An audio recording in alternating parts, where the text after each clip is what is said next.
Classy Earth, lesson number 1. How the camel got his hump.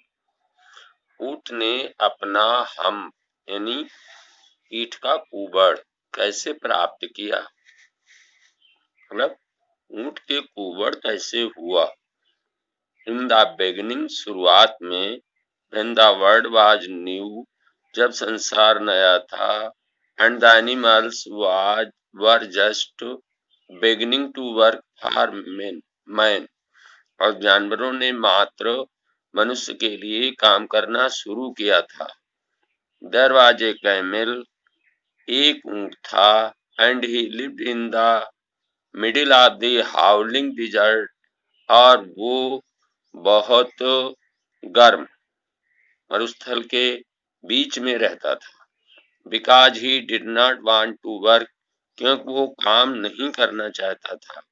He ate sticks and thorns and prickles, वो लकड़ी, कांटे आदि खाता था। And when anybody spoke to him, और जब कोई उससे बात करता, he said hump, तो वो हम्प कहता। Just hump and no more, केवल हम्प कहता और कुछ नहीं बोलता। Presently the horse came to him on Monday morning with a saddle on his back and said, घोड़ा उसके सामने अपनी पीठ के ऊपर काठी रखकर मंडे की सुबह को आया और बोला, कैमल ओ कैमल, ऊंट अरे ऊंट, come out and trout like the rest of us, आओ और हम सबकी तरह चलो।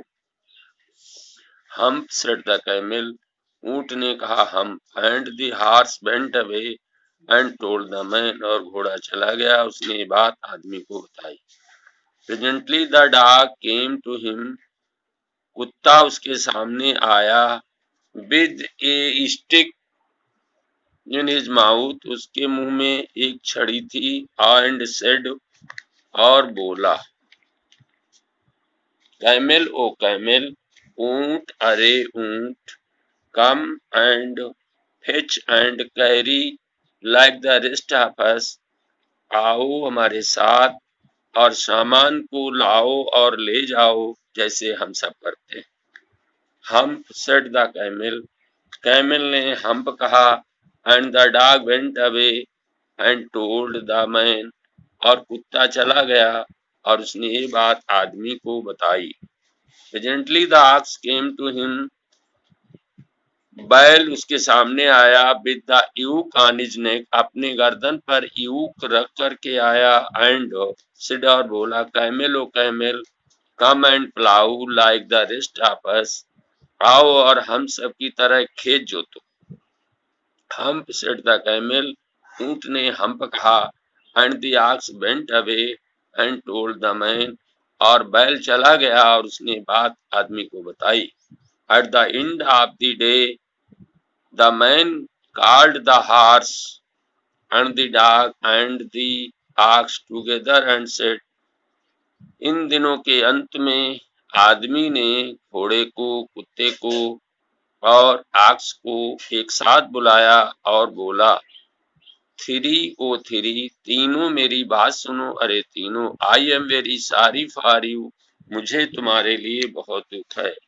बट दैट हम thing do in the dessert can not work, लेकिन जो हम्प बोलने वाला प्राणी है, मरुस्थल में रहता है, वो काम नहीं कर सकता है।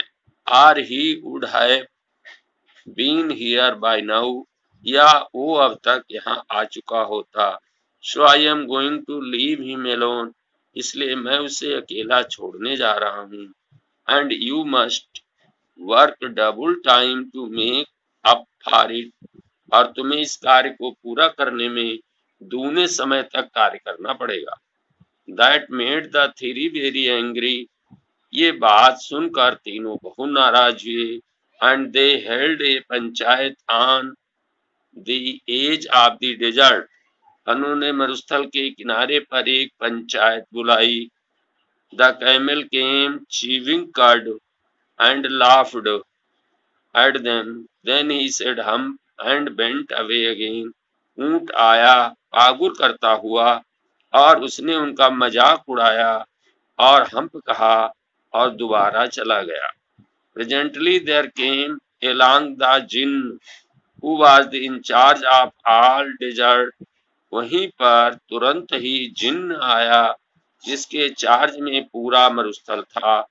Rolling A cloud of dust, वो एक बादल के समान, धूल के बादल के समान लुढ़कता हुआ है. जिन्न ऑल ऑफ डेजर्ट, तुम पूरे मरुस्थल के जिन्न हो. सेड द हार्स, घोड़ा बोला. Is it right for anyone to be idle, क्या किसी को मक्कारी करना उचित है? सर्टेनली लॉर्ड, बिल्कुल नहीं. सेड द जिन्न, जिन्न ने कहा. वेल ठीक है, सेड द हार्स, घोड़ा बोला.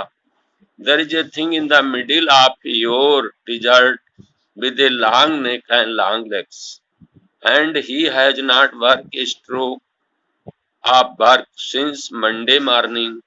He won't trot.